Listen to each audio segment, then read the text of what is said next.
Here's what nobody tells you about narcissists. The warning signs aren't red flags. They're green ones. The first move is not a slip-up you catch.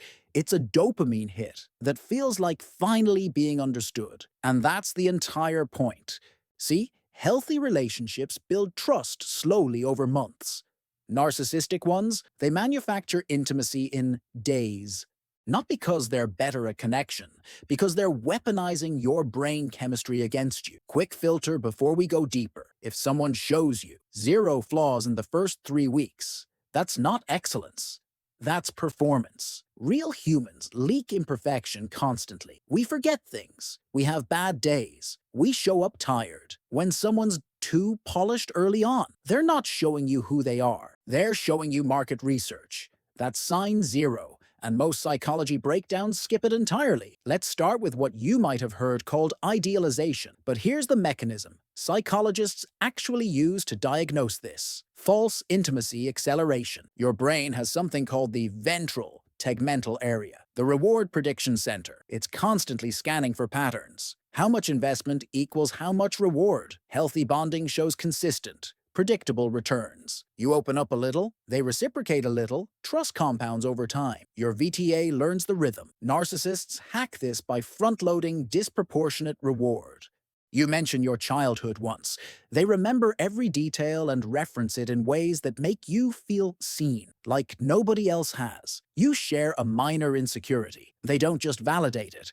They reframe your entire self-concept around your strengths. This creates what neuroscientists call prediction error. When reward massively exceeds expectation, dopamine doesn't just release, it floods. Picture this. You've been dating 3 weeks. You casually mention you've always wanted to learn Italian. 2 days later, they've researched intensive courses, sent you a Spotify playlist of Italian classics, and said, "We should go to Rome next year. I want to experience it through your eyes." Not, "That's cool," or "maybe someday." Full investment, immediate future planning. Your brain interprets this as, "This person is all in on me." Or this. You tell them about a friend who betrayed you years ago. They don't just sympathize, they get angry on your behalf. That person never deserved you. They were threatened by your growth. Now they're not just understanding, they're defending you against your own past. That bonds like superglue. Here's the nuance. Genuine enthusiasm exists. The difference: healthy partners show interest and boundaries. "I'd love to help you learn Italian. Send me resources you find." Narcissists skip boundaries and jump straight to enmeshment. No I, only we. Immediate fusion. Everyone talks about isolation tactics, but what they miss is the mechanism underneath.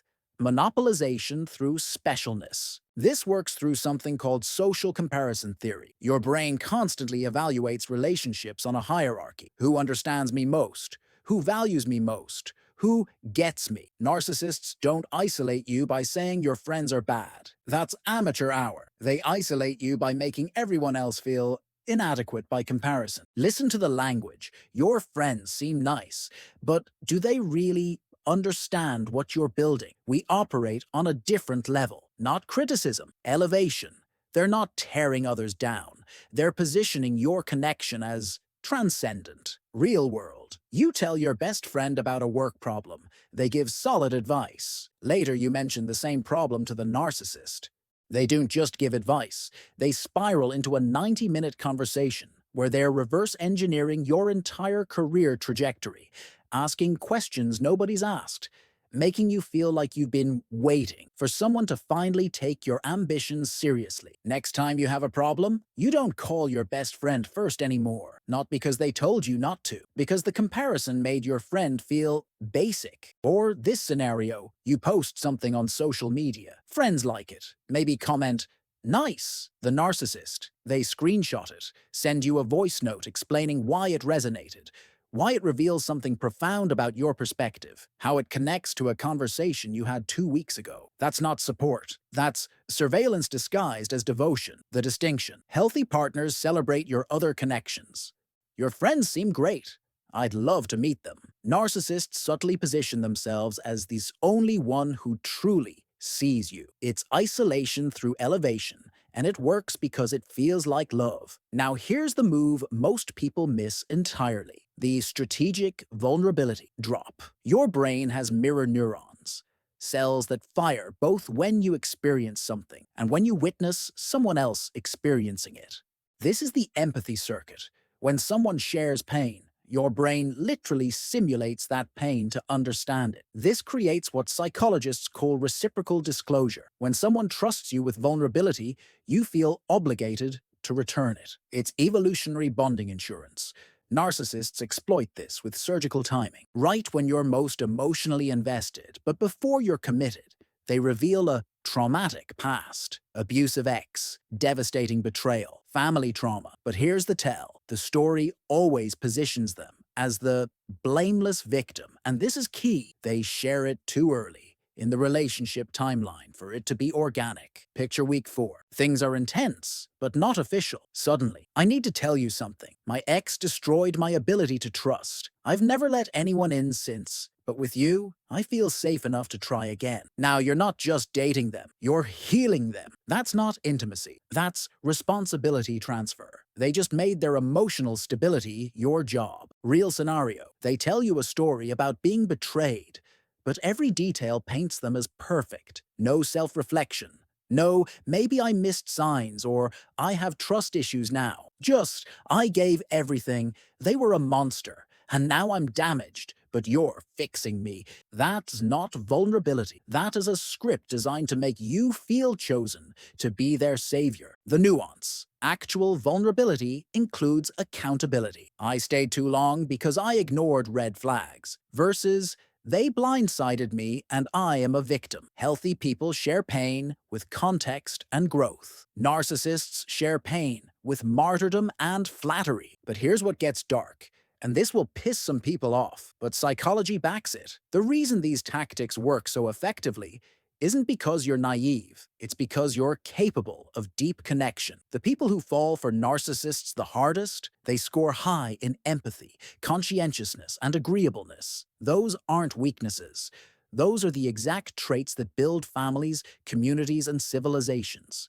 Narcissists specifically target high empathy people because your mirror neuron system is hyperactive. You don't just hear their pain, you feel responsible for solving it. This is the uncomfortable truth. Your vulnerability to manipulation is directly proportional to your capacity for genuine love. The same wiring that makes you an incredible partner makes you susceptible to someone weaponizing that wiring. You're not broken. You're optimized for connection, and they're optimized for exploitation. Think about that. The traits you think make you weak for falling for this, those are the same traits that make you capable of the depth of relationship most people spend their whole lives searching for. Narcissists don't target weak people. They target strong people they can drain. Here's the sign that separates people who understand this from people who don't. Future faking with logistical vagueness. Your prefrontal cortex, the planning center, thrives on concrete details. When you make real plans, you discuss logistics,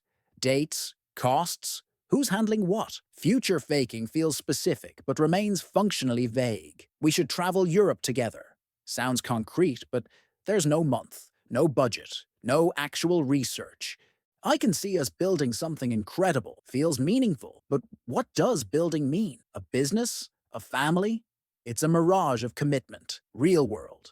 3 weeks in, they're talking about moving in together, meeting each other's families, maybe even marriage. But when you ask, so should we start looking at places?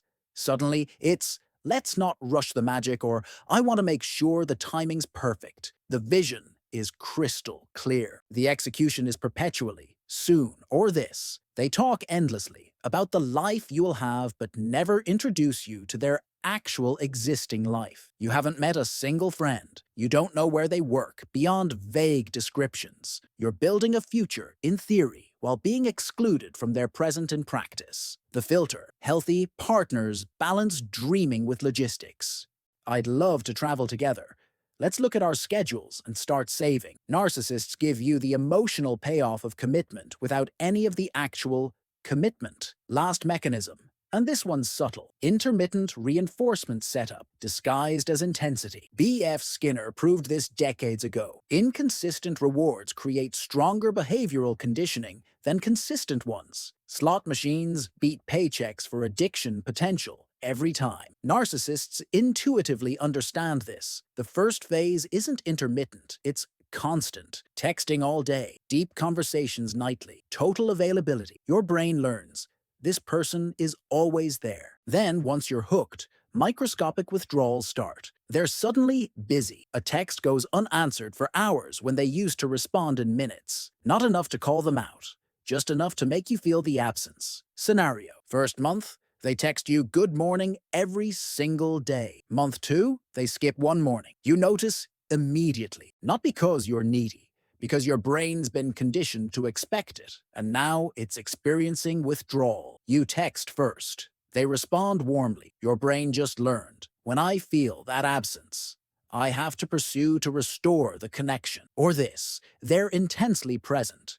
Then suddenly cancel plans last minute. Work emergency. I'm so sorry. I'll make it up to you. They do, intensely. Now your brain learns the pattern. Withdrawal, anxiety, pursuit, reward. That's not love. That's intermittent reinforcement. You're being behaviorally conditioned to chase. The test: do you feel more anxious about losing them than happy about having them? That's conditioning, not connection. Let me paint you a complete picture. Imagine someone you met 6 weeks ago. Week 1, they asked deeper questions than anyone in years. Remembered details you forgot you mentioned. Made you feel fascinating. Week 2, they shared trauma that made you want to protect them, talked about a future together that felt inevitable. Week 3, your friends met them and thought they were nice but intense. You defended the intensity as passion. Week 4, they started comparing your connection to everyone else in your life, subtly positioning themselves as the only one who truly understands you. Week 5, they were suddenly busier. You noticed every delayed text. When you mentioned it,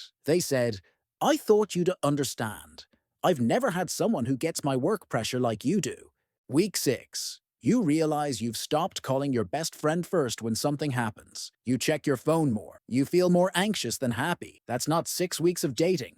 That's 6 weeks of conditioning. How many of these beats feel familiar? Drop your answer in the comments. Let's lock it in. Sign 1, disproportionate investment before they know the real you. Sign 2, isolation through making everyone else feel inadequate by comparison. Sign 3, strategic vulnerability that makes you their emotional responsibility. Sign 4, grand future plans with zero logistical follow-through. Sign 5, intensity that conditions you to chase when they pull back. These aren't random behaviors. This is a system, and the moment you see the system, the spell breaks. Here's the psychology that'll keep you thinking. The opposite of love isn't hate, it's indifference. Real love can coexist with frustration, disagreement, even temporary distance. What it can't coexist with is performance. The narcissist's first move works because it feels like the most intense love you've ever experienced. But intensity isn't intimacy. Intensity is fear of losing what you've been conditioned to need. Real love makes you more yourself. Manipulation makes you perform a version of yourself to earn approval. Which one are you living? If this breakdown made you see patterns you've been living inside, subscribe. This channel exists for people who want psychology that cuts through the noise and gives you the mechanisms behind human behavior. Not theory, reality. Comment below. Which sign hit you hardest? And if you've experienced this full playbook, drop a comment so others know they're not alone. I source content from what you need to hear next, so your comments build the next video. You just got the cheat codes. Don't forget them.